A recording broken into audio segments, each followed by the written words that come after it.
টলমল দুর্বিপাকের ঘুরিনি সবই করল হইল বেগ উঠছে তুফান ফুসছে নদী বাইরে কিছু করি তীরে এসে ডুবলো বুঝি আমার আশার তরি ভালোবেসে পাইনি তো ফুল পেলাম শুধুই কাঁটা তাই বুঝি আজ প্রেম যুবরান দুঃখের জোয়ার ফাটা পাচ্ছি না আমি যদি সব স্থিতিগুলো মন থেকে বুঝে ফেলতে পারছি না যদি ভুলতে চাই তোকে আমার সামনে আলেয়া হয়ে দেখা দেয় কিন্তু কোনো কথা বলে না কেন কোনো কথা বলে না সবটা কি আমাকে ভুলে গেছে আমাদের ভালোবাসার কথা যে ভালোবাসা ছিল শুধুমাত্র আশার আলো সেই আলো কি তাহলে একেবারে অন্ধকারে ঢুকে গেছে আলোর প্রদীপ জ্বলবে যেন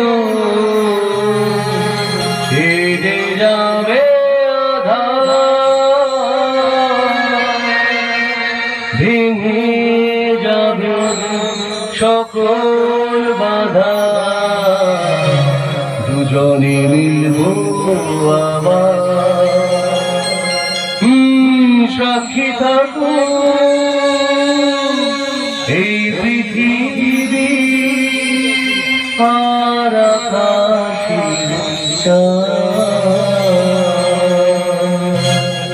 হায় রে আমি কতখানি ভালোবাসি হায় রে আমি কতখানি ভালোবাসি তোমার বুঝবে যেদিন তুমি বাসবে ভালো আমার সাক্ষী থাকো এই পৃথিবী আর আকাশের চাঁদ সাক্ষী থাকো এই পৃথিবী আর আকাশের চাঁদ হায় রে আমি কতখানি ভালোবাসি তোমার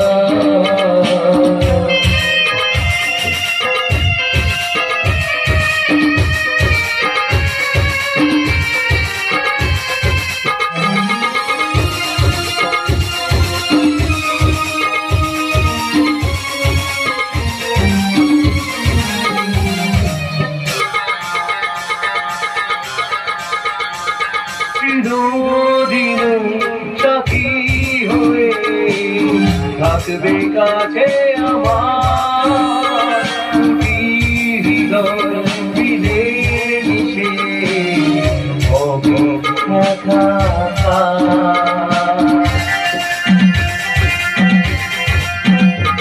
চিরদিন সাথী হয়ে থাকবে কাছে আমার হৃদয় মিলে মিশে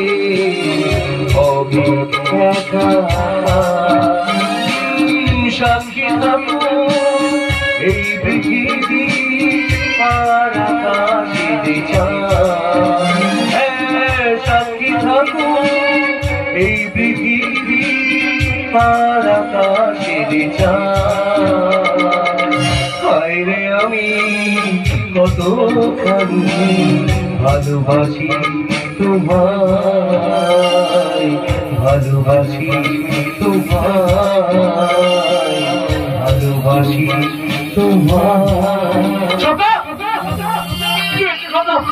তুমি আমার ছেলে কথা হবে সত্য না বড় সময় বলো তুমি আমার ছেলে কথা চলে গেছিলে তুমি জানো না তোমার আমি কতখানি অসহায় আমি বুঝতে চাই না সত্য আমি পরিচয় দেবো না এই বুকটার মধ্যে ভালোবাসার পাশে করে চিরকাল তোমাকে আগে রেখে দেবো সপ্তাহ আমার সপ্তাহ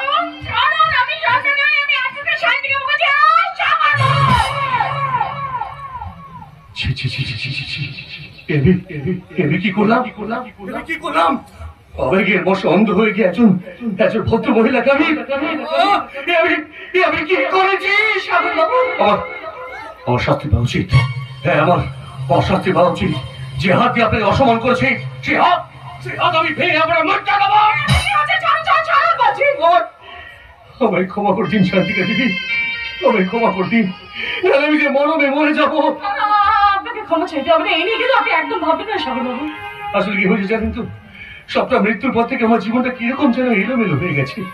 যেন আমার মনে হয় সবটা এখনো মারা যায়নি, ও আমার আশেপাশে আছে। আমি ওর গায়ের গন্ধ পাই। আমার অবচেতন মনের ক্যানভাসে সবটা যেন ছবি হয়ে দেখা দেয়। কি ধরতে গেলে কোথায় কোথায় যেন হারিয়ে যায়। সাগরবাবু এই জানো শান্তিকা, এই আমি আমি আবার একটা ভুল করে ফেললাম। সত্যি আমি বোধহয় মানসিক ভাবে বিকারগ্রস্ত হয়ে পড়ছি। নাহলে আপনার মতো গুণী মানুষকে কখনো ওই তুমি বলে সম্বোধন করতে পারি। আমি আবার আপনার কাছে ক্ষমা চেয়ে নিচ্ছি। না না, আমাকে তুমি বলার জন্য ক্ষমা চাইতে হবে না, কারণ বন্ধু কিন্তু কখনো বন্ধুর কাছে ক্ষমা চায় না। আপনি মানে তুমি আমাকে এই বন্ধু বলে সম্বোধন করলে? একজন খুনের আসামিকে তুমি? কে বললো যে তুমি খুনের আসামি? কাউকে খুনি বলে সন্দেহ করলে তো আর সে খুনি সাব্যস্ত হয়ে যায় না। শান্তিকা, বলতে আমার দ্বিধা নেই সাগর, এখানে কিন্তু আমি তোমার উপরে এক বুক সন্দেহ নিয়ে এসেছিলাম। আমার মনে হয়েছে গুন্ডার সাথে তুমি প্রত্যক্ষ বা পরোক্ষভাবে জড়িত থাকলেও থাকতে পারো, কিন্তু এখানে এসে দেখলাম স্ত্রীর প্রতি যে এতটা ভালোবাসা, স্ত্রীর বিরহে যে এতটা কাতর, সে কিন্তু কখনো তার স্ত্রীকে খুন করতে পারে না। যাক, সারা পৃথিবী আমাকে খুনি ভেবে সন্দেহ করলেও তুমি আমার প্রতি বিশ্বাস রেখেছো, এটাই অনেক করে পাও না। এরপর আমার মরে যেতেও কোনো দুঃখ নেই। না না সাগর, তুমি কিন্তু আমি মরার কথা অক্ষর আর মুখে আমি আর বাঁচতে চাই না শান্তিকা। এই অভিশপ্ত জীবন নিয়ে আমি সত্যি সত্যি আর বাঁচতে চাই না। বাঁচবে সাগর, তুমি নিশ্চয়ই বাঁচবে। এই সমাজে তুমি আমার মাথা উঁচু করে বাঁচবে, কারণ আমি তোমাকে বাঁচাবো। কি বলে তুমি তুমি আমাকে বাঁচাবে? হ্যাঁ সাগর, আমি তোমার ওই কেস লড়বো। আমি কে শুনলাম আমি তোমাদের মাথা উঁচু করে সবার করে বাঁচতে পারবো? আমার মানুষের ভালোবাসা আশীর্বাদ নিয়ে মন্দিরে গাইতে পারবো জীবনের জয়গান। হ্যাঁ নিশ্চয়ই পারবে, নিশ্চয়ই পারবে সাগর। তুমি যদি কোনো অপরাধ না করে থাকো, তাহলে তুমি তোমার আগের জীবন আবার ফিরে পাবে। তুই কি এখন আমাকে সন্দেহ করছিস শান্তিকা? নিশ্চয়ই আমি কাউকে তো সন্দেহ করাটা আমার কাছে খুব স্বাভাবিক। আচ্ছা সাগর, বলছিলাম যে তোমার সাথে ওই স্বপ্না থেকে যে বিয়েটা হয়েছিল সেটা কেমন ভাবে হয়েছিল? আই মিন ওটা লাভ ম্যারেজ না অ্যারেঞ্জ ম্যারেজ? কোনোটাই না। কোনোটাই না মানে? আচ্ছা, সবার সাথে প্রথম পরিচয়টা হয় একটা অ্যাডভেঞ্চারের মধ্যে দিয়ে। অ্যাডভেঞ্চারই বলতে পারো। রাতের বেলা ছুটে থেকে গান রেকর্ড করে বাড়ি ফিরছি, আর দেখলাম রাস্তার মাঝে দুজন গুন্ডা একজন ভদ্রমহিলা স্ত্রীধনে করার চেষ্টা করছে। গান গাইবে শুধু এই গলার জোরটা তা কিন্তু নয়, মনের জোর হাতের সাথে দুটোই কিন্তু প্রখর আছে। তাই বাকি দুটো গুন্ডাকে ধরাশায়ী করতে আমার একটু সময় লাগলো না। ওই ভদ্রমহিলা আমি জানতে পারলাম উনি নিজের বলতে কেউ নেই। মামা বাড়িতে বরগাছার মতো বেঁচেছিল। মামা বাড়ির অত্যাচার থেকে বাঁচতে ওই রাস্তায় বেরিয়ে পড়ে গুন্ডাগুলো খপ করে পড়ছিল। তারপর ওকে যাওয়ার জায়গা নেই দেখো আমার বাড়িতে নিয়ে গেলাম। আর আমার মা ওর দুর্দশার কথা ছিল, ওর সাথে আমার বিয়ে দিয়ে দিল। তার মানে সেই ভদ্রমহিলাই হলো ওই স্বপ্না। হ্যাঁ, ওই হলো স্বপ্না। ভাবলাম অনাথ মেয়ে সৎ এবং সুন্দরভাবে আমার সংসারটা করতে পারবে, কিন্তু না শান্তিকে না। ওই বিয়ের কয়েক মাস পর থেকেই ওর মধ্যে একটা পরিবর্তন লক্ষ্য হতে লাগলাম। আমার অনেক টাকা পত্র দেখে মনের মধ্যে একটা লোক জন্ম নিল। আমার সমস্ত টাকা পয়সা নিয়ে কাছে রাখতো। তাই দিয়ে প্রতি মাসে দামি দামি গয়না শাড়ি অনেক কিছু কিনতো। আমি বারণ করলে আমাদের মধ্যে তুমি অশান্তি লেগে রাখতো। মাঝে মাঝে মনে হতো আমি সুইসাইড করে মারা যাও। সবটা আমাকে বিন্দু মাত্র ভালোবাসতো না শান্তিকা, কিন্তু আমি ওকে পাগলের মতো ভালোবাসতাম। আমার একাকী নিঃসঙ্গ জীবনে যখন ওকে একান্ত করে খেতে চাইতাম, ও ততই আমার থেকে দূরে চলে যেত। আসলে শুধু আমার ওই টাকা পয়সা গুলি ভালোবাসতো, আমাকে না। তাই মাঝে মাঝে মনে হতো স্বপ্ন যদি জীবন থেকে অনেক অনেক দূরে চলে যায়, তাহলে আমি সুখে শান্তিতে বাস করতে পারবো। ভুল শান্তিতে, সম্পূর্ণ ভুল। এখন তো সবটা আমার সাথে নিয়ে আমার সাথে সংসার করছে না, তাহলে সুখে শান্তিতে বাস করতে পারছি না। কেন সবটার বিরহ আমাকে পাগল করে তুলছে? কেন? কারণ তোমার ভালোবাসার কোনো খাদ ছিল না বলে। তুমি অনেক বড় মনের মানুষ সাগর, তোমার মনটা নিখাদ ভালোবাসায় পরিপূর্ণ। ওই স্বপ্নদেবী যেন অন্য কেউ হলে হয়তো তোমাকে বিয়ে করে ফেলতে পারতো একটা ওই সুখের স্বর্গ। স্বর্গ নয় গো, স্বর্গ নয়, এটা একটা নরক। আর এই নরকে একটা নরপিশাচ রক্তের নেশায় ঘুরে বেড়াচ্ছে। যাকে সামনে পাবে তারই ঘাড় মোটকে রক্ত খাবে রক্ত। তার আগে তুমি বলো, কেন এখানে মরতে এসেছো? পালাও পালাও। ওই নরপিশাচটা আবার জেগে উঠবে, জেগে উঠে আবার একটা খুনের দরিয়া সৃষ্টি করবে। আর সেই দরিয়ায় আবার হাসি খুশি বড় সুখের সংসারটা ডুবে যাবে। তাই বলছি তুমি এখান থেকে পালাও পালাও পালাও। কেন বিছানা ছেড়ে উঠে এলে? চলো চলো, ঘরে বসে দিন। চলো চলো চলো। ওই ঘরে আমি যাবো না। ওই ঘরে ওই পিশাচটা লুকিয়ে আছে। হ্যাঁ গো হ্যাঁ, ওর মুখটা মানুষের মতো সরল, আর চোখ দুটো হায়নার মতো হিংস্র, আর অন্তরটা সর্বনাশের বিষে পরিপূর্ণ। ওই শয়তানটাই তো আমার বুকে কামড় বসিয়েছিল, তাই তো আমি বিষের জ্বালায় জ্বলছি। কি জ্বালা, কি যন্ত্রণা!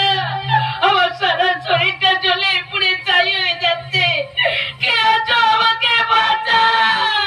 তুমি শান্ত হও, শান্ত হও। দাও না গো, দাও না আমার এই বুকের যন্ত্রণাটা তোমরা একটু জড়িয়ে দাও না।